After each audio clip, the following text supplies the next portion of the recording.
রাজধানীর যাত্রাবাড়ীতে একটি বাসায় শীতাতপ নিয়ন্ত্রিত যন্ত্র এসি বিস্ফোরণে 2 শিশুসহ একই পরিবারের 4 জন দগ্ধ হয়েছেন। তাদের জাতীয় বার্ন ও প্লাস্টিক সার্জারি ইনস্টিটিউটে চিকিৎসা দেওয়া হচ্ছে। চিকিৎসকরা জানিয়েছেন, দগ্ধদের মধ্যে বাবা ও শিশু সন্তানের অবস্থা আশঙ্কাজনক। শাকির আদনানের রিপোর্ট। বান্ডেল থাকলে প্রতি সেনমানিতে টাকা বাঁচবে।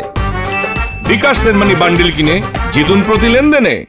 যাত্রাবাড়ির ধলপুর বউবাজার লিচুবাগান মসজিদের পাশের একটি ভবনের 7ম তলায় শুক্রবার রাত 1:30টার দিকে এসি বিস্ফোরণ ঘটে। ওই ঘটনায় দগ্ধ হন তুহিন হোসেন, তার স্ত্রী ইবা আক্তার এবং তাদের 2 ছেলে তানভীর ও তাওহিদ। স্বজনরা জানান, প্রতিবেশীরা তাদের উদ্ধার করে রাতেই জাতীয় বার্ন ও প্লাস্টিক সার্জারি ইনস্টিটিউটে ভর্তি করেন।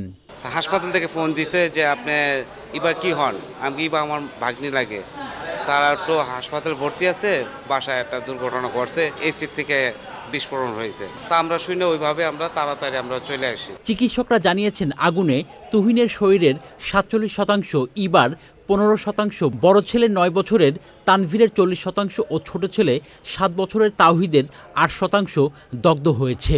যাদের মেজর বার্ন হয়েছে ওনাদেরকে আমরা এসডিইউতে শিফট করে চিকিৎসা চলমান রেখেছি, আর বাকি যে 2 জনের মাইনর বার্ন তাদেরকে আমরা কেবিনে শিফট করছি। একজনের 47% এবং একজনের 40%, ওনাদের 2 জনকে আমরা আশঙ্কাজনক বলছি। তুহিন হোসেন ওই বাসায় ভাড়া থাকেন।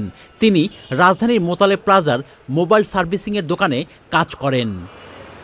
Shakir Adnan, channel I, Dhaka.